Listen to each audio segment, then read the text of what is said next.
Bonjour à tous. Allez, ça faisait pas mal de temps qu'on n'avait pas fait la vidéo de coaching parce qu'il y a eu la sortie de l'extension, donc on avait fait un petit break. Alors, tout d'abord, je m'excuse pour l'ouverture de booster que je n'ai pas faite, mais bon, je pense que tout le monde l'a constaté, les serveurs c'était vraiment la catastrophe.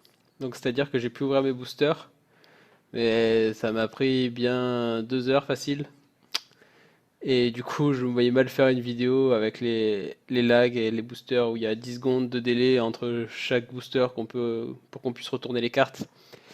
Donc voilà, ça c'est la première chose. Désolé, désolé. Donc voilà, cette semaine, je reviens donc pour un nouvel épisode un peu particulier puisque ici, avec l'extension qui est sortie, je vais pas faire comme d'habitude un deck et 3 matchs pour vous expliquer un deck en particulier puisque on constate que les anciens decks sont toujours bien présents, mais on ne sait pas encore tout à fait lesquels vont être bons dans la méta et lesquels vont peut-être être amenés à disparaître. Et je ne veux pas non plus vous présenter tout de suite des decks qui seraient nouveaux, puisque par exemple il y a le prêtre dragon, mais on ne sait pas trop si c'est un peu la hype de quelques jours ou si vraiment c'est un deck qui va rester plusieurs mois.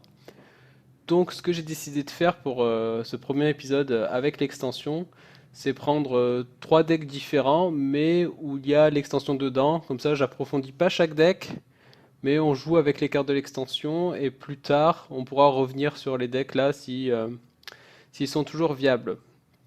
Voilà, donc ça c'était la petite intro. Vous allez voir tout à l'heure ce qu'on va jouer.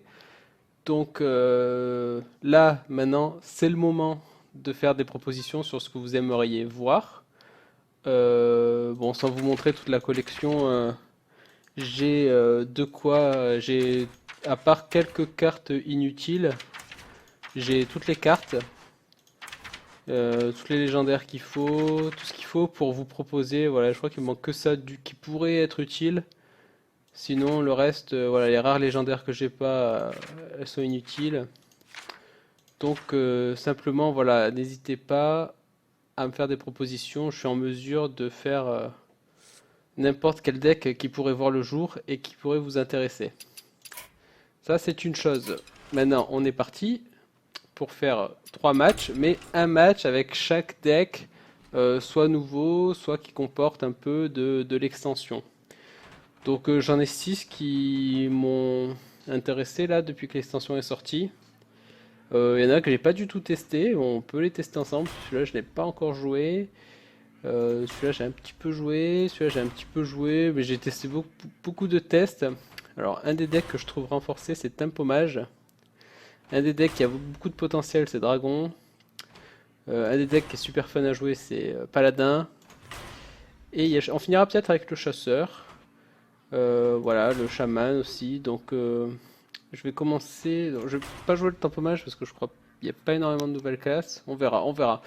On va commencer avec le Paladin, qui est peut-être un des decks qui a bien intégré les nouvelles cartes de l'extension. Donc on reste dans un peu l'explication des plays, etc. Toujours pareil, des gammes un petit peu longues, où je vais expliquer un maximum de choses, sauf qu'au lieu d'approfondir un deck, on va plus parler du grand tournoi et des cartes autour desquelles il faut réussir à jouer. Mais bon, c'est... Moi-même, je dois m'habituer à toutes les nouveautés. Et notamment un paladin secret qui est sorti qui a l'air assez fort. Alors, le paladin secret embarque beaucoup de petites cartes. Donc, je pense qu'en match miroir, de manière générale, en match miroir, la consécration était déjà assez forte. Euh, Ça, on va pas le garder puisque c'est une carte un peu lente qui meurt sur la championne. Ça, on va pas le garder non plus parce que là, on n'a pas trop de petits drops. Je vais garder la chouette.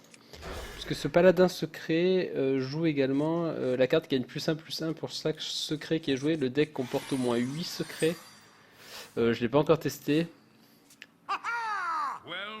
Bon, on est sur un deck agressif, donc on a bien fait de garder la consécration. Par contre, ici, euh, on n'a rien à jouer. Voilà, bon, on va pas pièce token parce que... Après, prochain tour, on fait token. Tour 3, on fait pas grand chose non plus. Donc, on va juste passer ici.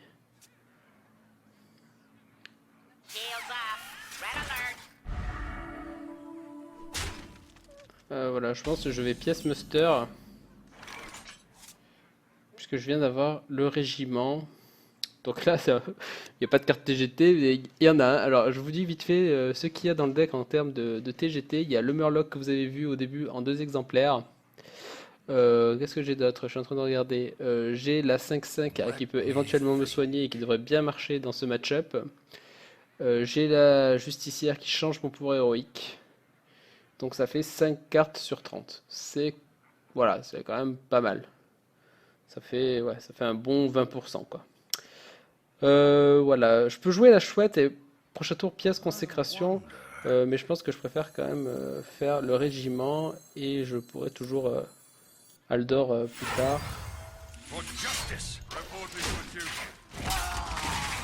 À son tour, il va faire le régiment et j'aurai l'initiative du coup.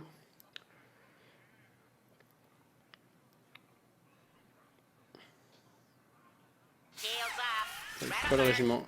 Alors, j'ai pas trop envie de jouer ma chouette parce qu'il peut jouer les plus 4, plus 4.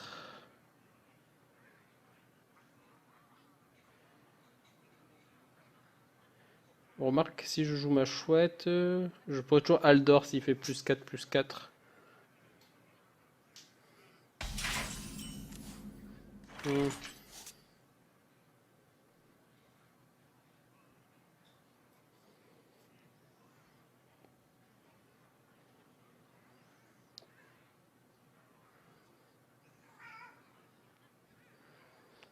Le mini-robot est bien aussi. En fait, là, c'est chouette ou mini-robot, parce que Aldor, je vais le garder. Si je fais chouette, je peux taper trade. J'aurai 2, 1, 1 et une chouette. Si je fais mini-robot, je lui laisse tous ses boucliers divins, j'imagine. À la limite, j'en enlève un. J'aurai 2, 1, 1. Non, je pense que je vais faire comme ça. Ça me paraît plus cohérent. Je pourrais utiliser le mini-robot avec mon acolyte.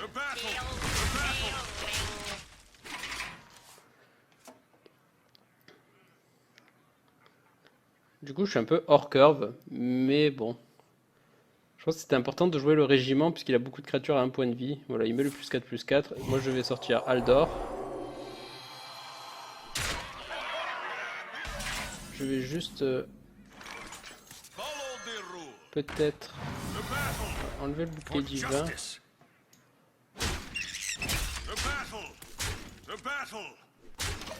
Je trade pas mes créatures tout simplement parce que j'ai 2 Argus dans le deck. Donc là j'en ai déjà un en main. Ah, il a la consacre. Bon, pas tout le monde joue cette carte en... C'est pas grave. Moi aussi j'ai la consacre. J'ai ça aussi. Si je pose ça, je pourrais au prochain tour faire des choses intéressantes.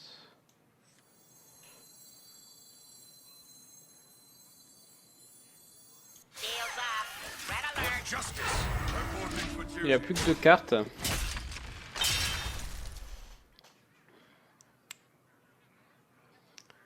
J'espère juste qu'il n'a pas la faveur, sinon on risque de perdre.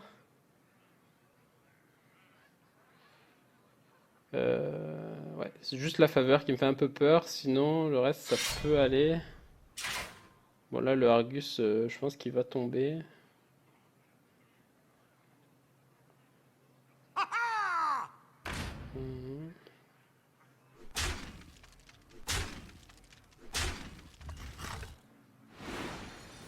Ouais. Bah ça fait mal. Hop, on va faire ça comme ça, je pense.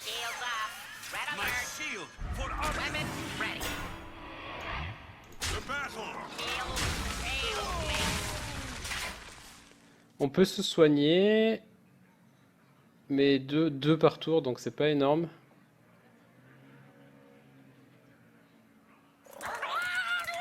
Ouais, il joue quand même ça, ok. C'est ennuyeux là, c'est ennuyeux.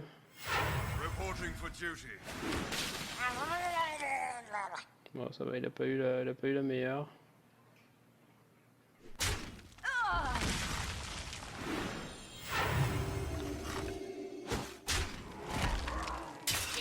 Peut-être que la consacre est mieux ici, je sais pas. Consacre, trade.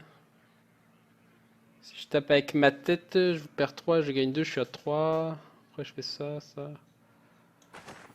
Peut-être plutôt faire ça ici.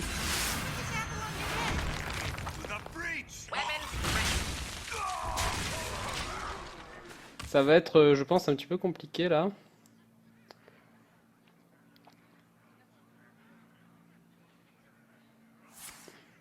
Aïe, voilà. Même pour 2 cartes, c'est vraiment ennuyeux. Donc il a pas joué cette carte avant, donc c'est soit une carte bien spécifique. Ouais, ok.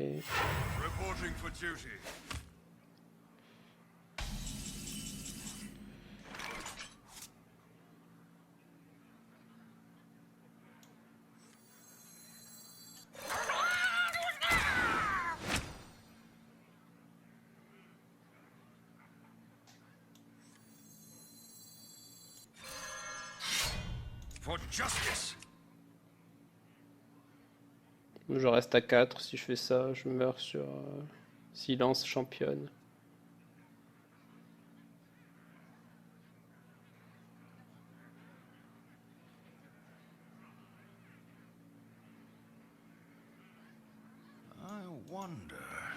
Je prends le risque.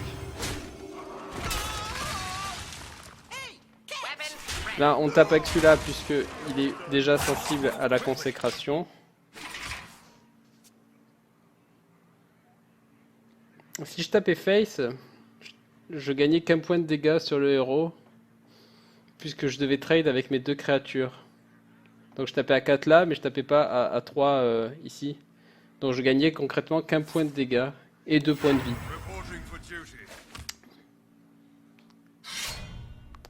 Bon, il a pas là. Ah ouais, d'accord. Ça c'était la carte qui retenait, donc voilà, une carte un peu spécifique. Voilà, il en pioche qu'une, il a plus qu'un de mana. Voilà, ça c'est ennuyeux. Alors je peux avoir des bons petits murlocs quand même.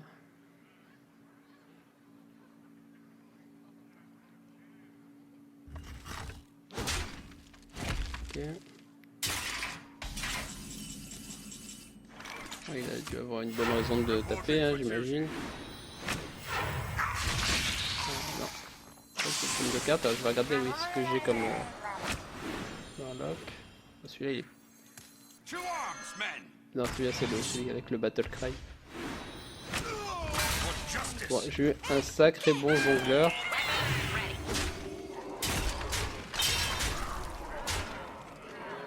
Je meurs sur la consacre.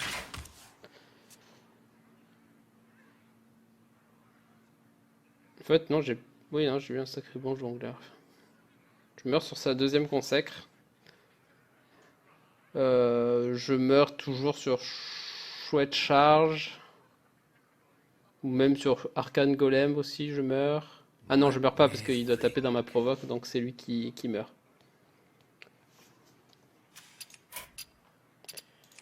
Hop, hop, hop, hop, hop, hop.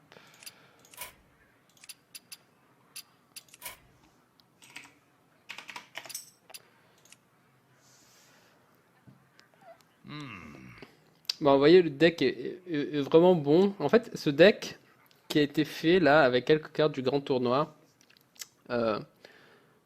est capable, comme vous le voyez, de contrer des decks aggro. Donc peut-être que je vais perdre, peut-être qu'il me BM là, qu'il attend la fin, mais voilà, on aurait pu gagner. Il est très bon contre les decks midrange, mais il est aussi très bon contre les decks contrôle. Donc c'est vraiment, vraiment un bon deck. Bon voilà, il a perdu.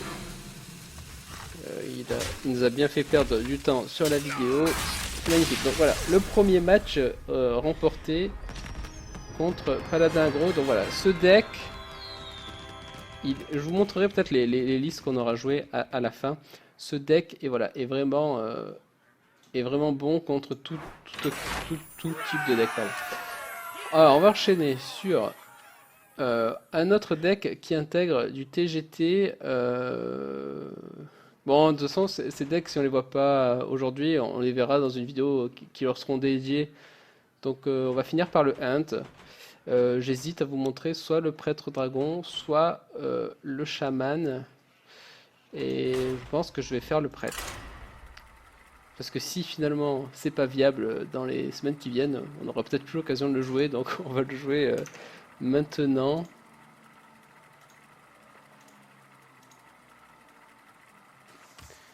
Alors les listes que je joue, je suis très honnête, sont pas forcément de moi, à part le druide. Il y a eu de nombreuses listes qui ont été faites. Les listes que j'ai récupérées sont celles qui ont atteint le top 100 au terme de plusieurs heures de jeu par les personnes qui les ont faites. Bon, on voit tout mulligan. Vous voyez, le leader, beaucoup de paladins, la méta a bien changé. Alors, on a un dragon en main, alors c'est un prêtre dragon, je sais pas si je l'ai précisé, ou si c'était écrit sur le deck, bon, peu importe. Donc là, on a une bonne main, on peut gérer un jongleur de couteau.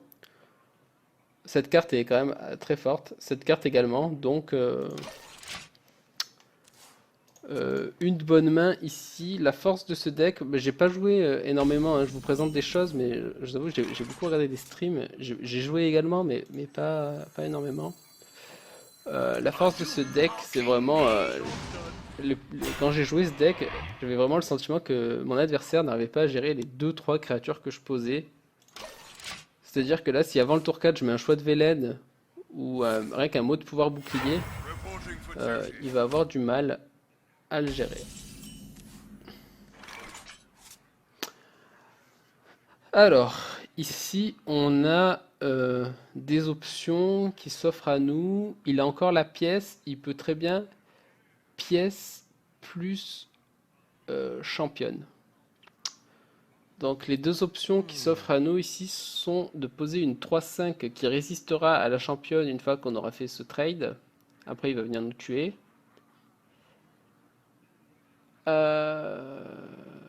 Et tour 4, on se retrouve avec une clérique.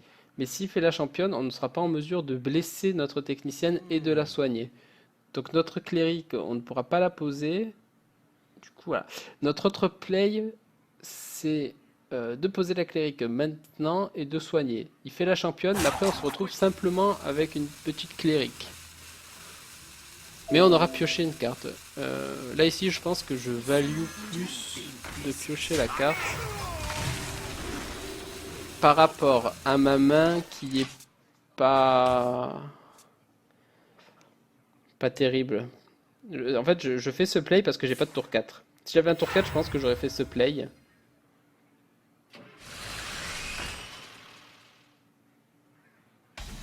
D'accord.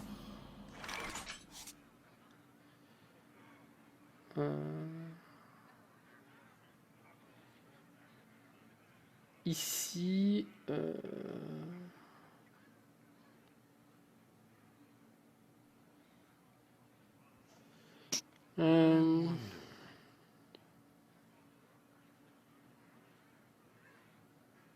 bien évidemment, là, on va pas suicider tout notre board. On va peut-être faire ça.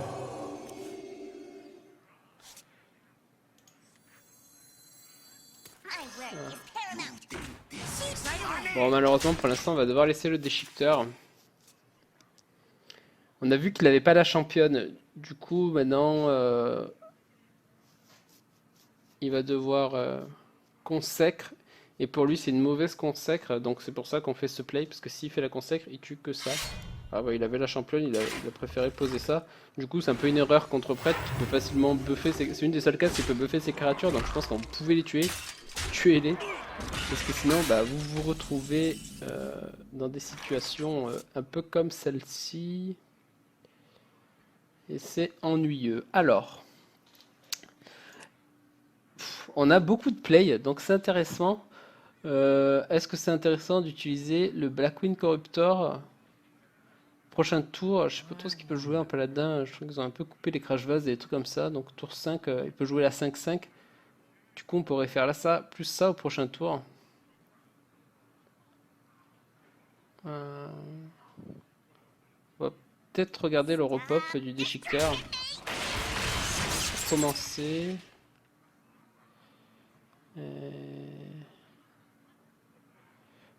Prochain tour, de toute façon, je pourrais faire ça, plus ça. Je pense que je vais faire comme ça.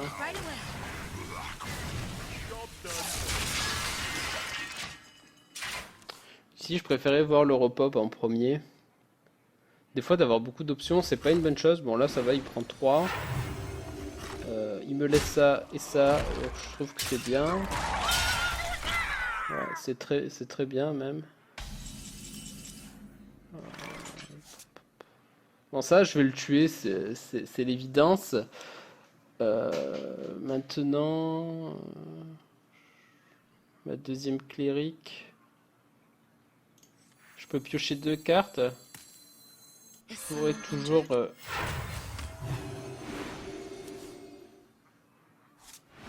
dragon...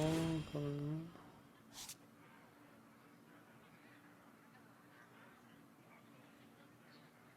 Je suis obligé de le tuer. Je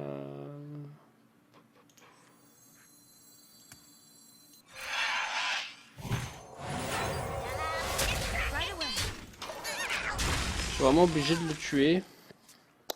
J'essaie de value la pioche et je pense que j'ai raison parce que là ma main est très lourde.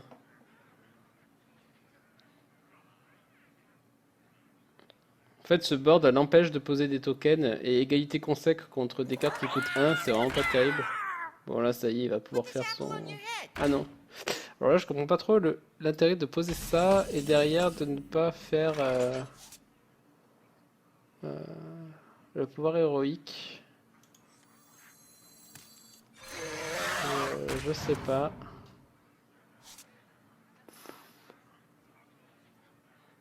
C'est pas terrible comme main.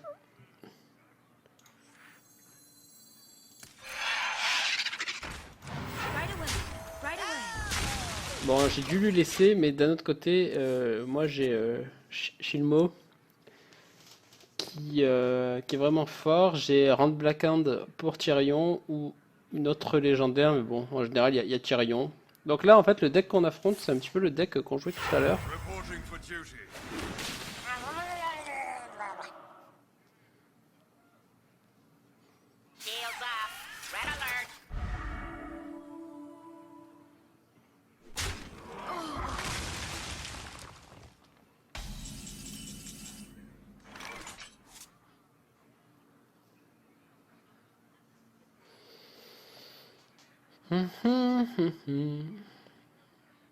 Right away.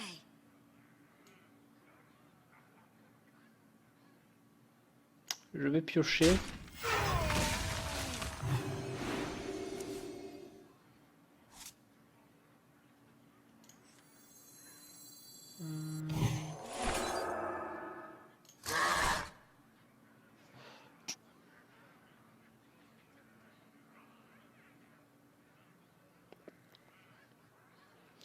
Là, il tombe à 1, il remonte à 3 si je mets le mot de pouvoir. Donc je pense que je vais faire comme ça.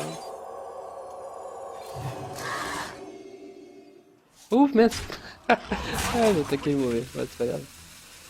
C'est pas grave, on va faire ça différemment. Ouais, remarque, c'est pas plus mal. C'est pas sensible à la consacre. Non, j'étais complètement ailleurs là. J'étais en train de penser à cette carte, savoir si je la joue ou pas. Au final, je me suis dit non, puis voilà. Tant pis, c'est pas grave. Alors.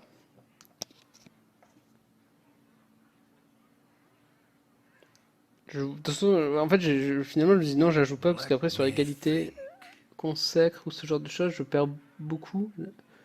Tandis que là, ça va encore. Du coup, j'essaye de garder mes cartes. Donc, le Drake a vraiment beaucoup de dragons. Vous avez vu le coopteur de l'aile noire, il y en a 2. Il y a Vol'jin.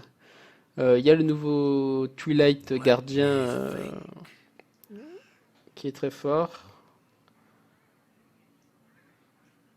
Donc là j'ai mon late game en main et avant de le poser j'aimerais bien qu'il fasse une petite égalité consacre.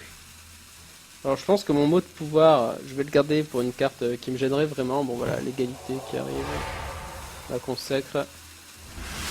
Je joue pas de cabale, du coup un petit peu ennuyeux. Du coup, il a plus de 3 cartes et il vient d'utiliser son remove. Du coup, tranquillement, ici, on va poser Isera. Ici, je pense que c'est le play, puisqu'il a 4 cartes et la probabilité qu'il ait sa deuxième égalité est faible. Donc, c'est pour ça qu'ici, c'est assez intéressant. Alors là, le problème de round, c'est que on peut pas faire la Nova. La Nova est bien ici. Hein. Mais bon, on va faire round. On va mettre un tot. On a vu qu'il a pas géré Isera. Donc on va mettre un tot. Pourquoi? Bon, non, en fait, on va pas le mettre. Alors round qui est vraiment fort, hein, je trouve. Hein. Là, on aurait mis le taunt. Il aurait dû taper avec son arme dedans, puisqu'on aurait trade le jongleur. Donc voilà, bon ça fait plaisir, dès que je fais mes vidéos, j'ai toujours plus de victoires que de défaites, voire pas de défaites, donc c'est génial. Et on va finir par le chasseur, que je n'ai pas testé et qu'on va faire ensemble. Donc vous voyez les cartes de TGT qui changent quand même pas mal de choses. J'aurais vraiment aimé vous présenter tous les decks qui ont été grandement influencés les premiers tours, mais malheureusement ça ferait une vidéo trop longue. Du coup je dois en choisir 3. Mais voilà, vous inquiétez pas. Après chaque semaine, on fera un deck. Et j'essaierai de choisir, même si j'ai pas fait encore des decks comme Mage Freeze par exemple, qui je pense vont continuer d'exister. J'essaierai quand même de choisir au moins 2 semaines sur 3 un deck qui profite de l'extension. Voilà, pour les semaines qui viennent. Genre les 2 prochaines semaines, je ferai un deck soit nouveau, qui a fait ses preuves, soit qui profite de l'extension. Ça me paraît bien. On fera ça, ça me paraît pas mal. Donc là j'ai une bonne main. Bon, avec tous les tours 2 que j'ai, je vais devoir utiliser ma pièce. J'avais gardé le pilotage shredder pour faire T2, T3, mais avec tous les tours 2 que j'ai, je vais devoir utiliser ma pièce. Alors est-ce que... Je pense que j'ai pas mal d'options, c'est pas la peine de piocher tout de suite. J'ai beaucoup de grosses créatures dans mon deck. Alors je pense à Dr Boom, Grand Crier, Strangleronds, c'est un hunt mid. Du coup là, le King Elec peut tout à fait gagner une joute. J'ai pas mal de petites cartes en main. Mais je le retiens encore. Hop. Il dit que c'est une erreur. Peu importe, la rampante est forte, mais je vais quand même jouer là, celui-ci. Voilà. Alors là, maintenant, il sait qu'il doit gérer le King Elect. Alors, c'est avantage-inconvénient, quoi. J'ai pioché une carte, donc c'est super value. Par contre, il sait ce que c'est, du coup, un petit peu ennuyeux. Bon, là, je pense que j'utilise ma marque. Par contre, avant, je fais ceci.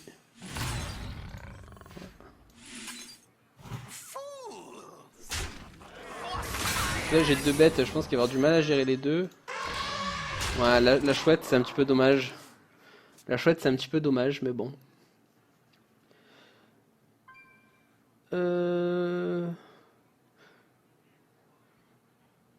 Donc là, il se vise lui-même avec cette carte-là. Donc chez moi, carte numéro 2. Je sais pas trop ce que ça peut être. Pour l'instant, bon, c'est un guerrier contrôle avec un Deathlord. Donc là, contre guerrier, on a très envie de finir la game très vite avant qu'il joue la nouvelle carte, la légendaire. Je l'ai pas encore joué, j'ai pas encore joué guerrier. Ça a l'air excellent de jouer cette carte, quoi, qui vous donne des serviteurs sur le board. Je l'ai vu 2 fois jouer là en tournoi, ça donnait Sylvanas. Alors, ok, c'est un guerrier un peu comme il avait fait Colento. Je vois.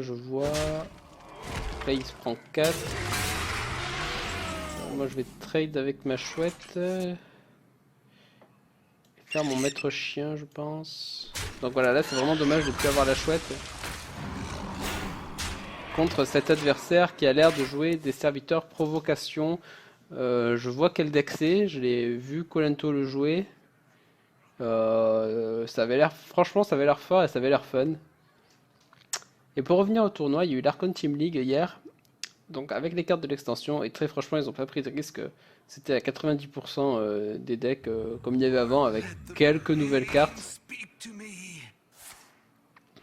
Donc il y a un Freezing Trap ici, du coup... ici on va bourrer.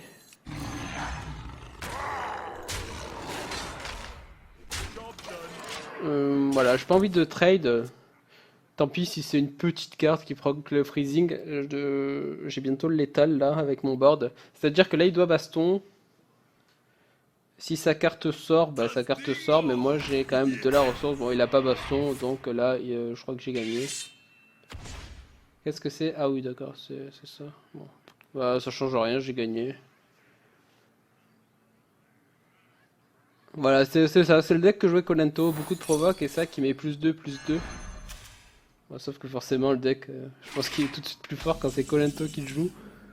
Tiens, on va finir sur un top deck.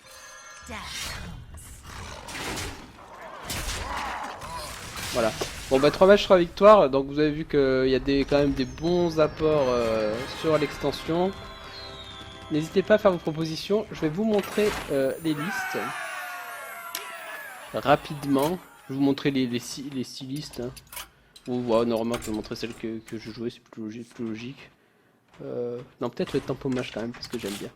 Je vais en profiter, je vais laisser afficher quelques secondes chacune. Je vais en profiter, moi, pour vous dire que vous pouvez me retrouver pour du coaching sur Egg One, pour des séances personnalisées, selon vos attentes. Donc, n'hésitez pas, je sais que les avis sont très partagés sur le coaching. Et là, aujourd'hui, je voulais profiter de la vidéo pour ceux qui veulent faire du coaching, leur dire attention, il y a pas mal de coachs. Donc mettez la vidéo en pause, hein, parce que là hop je change, j'enchaîne. Il y a pas mal de coachs qui vont simplement vous dire fais ci, fais ça, et puis quand le coach est parti finalement vous n'avez pas progressé. Il y a beaucoup de coachs comme ça, donc évidemment vous avez un large choix de coachs et il y en a des très bons. Je vous dis pas de venir vers moi, mais je vous dis pour ceux qui sont intéressés, voilà, faites attention à ce genre de choses. Et l'autre chose que j'ai remarqué, c'est que beaucoup de personnes, même si le skill cap entre guillemets d'Hearthstone est peut-être considéré comme plutôt bas, ils prennent entre 1 et 3 heures et puis ils arrêtent. Mais c'est un petit peu comme le sport, un petit peu comme jouer d'un instrument, un petit peu comme tout. Si vous en faites entre 1 et 3 heures, vous savez pas en faire. Vous avez des bases, vous avez des conseils, des notions. Voilà, si vous apprenez à jouer de la flûte, vous faites entre 1 et 3 heures, vous savez faire 2 notes, mais vous savez pas jouer un morceau. Et là, c'est un petit peu pareil, c'est-à-dire que si vous faites entre 1 et 3 heures, ça va vous apporter quelque chose. Et c'est pas comme ça que c'est quelque chose qui doit être comme tous les entraînements. Pas la peine d'en prendre des tonnes, mais il faut en prendre de façon régulière. Moi, mon exemple, c'est par exemple, vous prenez 1 heure par semaine pendant un trimestre.